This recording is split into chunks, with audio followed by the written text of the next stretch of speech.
So what statutes in Title 39 can a passenger violate? There's a bunch of them. First of all, failure to wear a seatbelt. All occupants in a vehicle must have a seatbelt on. If it's a rear seat passenger, it's a secondary offense. It's the only secondary offense in Title 39. So you must have another reason to stop a vehicle if all you see is an adult rear seat passenger not wearing a seatbelt. If it's a juvenile, if it's a little kid and he's not in a car seat or not wearing a seatbelt, then that's still a primary offense. But if it's an adult and they're not wearing their seatbelt in the rear seat, you still have to find another reason to stop that vehicle. Littering from a motor vehicle. If they're littering from a motor vehicle, it is a violation under Title 39. If they get out of that vehicle and then they throw their cigarette butt out on the side of the road while they're talking to you, while you're interviewing them, it is no longer a violation under Title 39. It becomes a township ordinance violation. So again, make sure you're familiar with your local ordinances.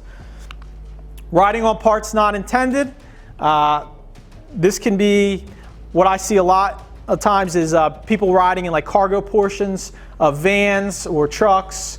The other day I stopped a SUV. Somebody was hanging on to the top of it. They said they just wanted to do something crazy because they were coming from Taco Bell. I don't know.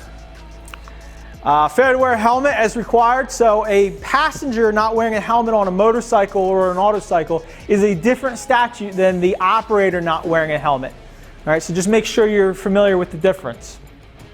Allowing an intoxicated person to drive or allowing an unlicensed person to drive. They are both violations which a passenger can be charged with. Yes, a passenger can be charged with 39-450 for allowing an intoxicated driver to drive. We're going to get into that in a little bit.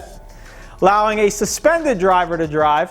This must be a court-imposed suspension. So somebody who allows somebody else to use their vehicle who's suspended just because of they missed a parking ticket or easy pass violations or whatever it may be, that's not going to be enforceable under this statute. Has to be a court-imposed suspension. So they were convicted of driving unlicensed, driving suspended, driving while intoxicated, or reckless driving, or something that carried a suspension to it.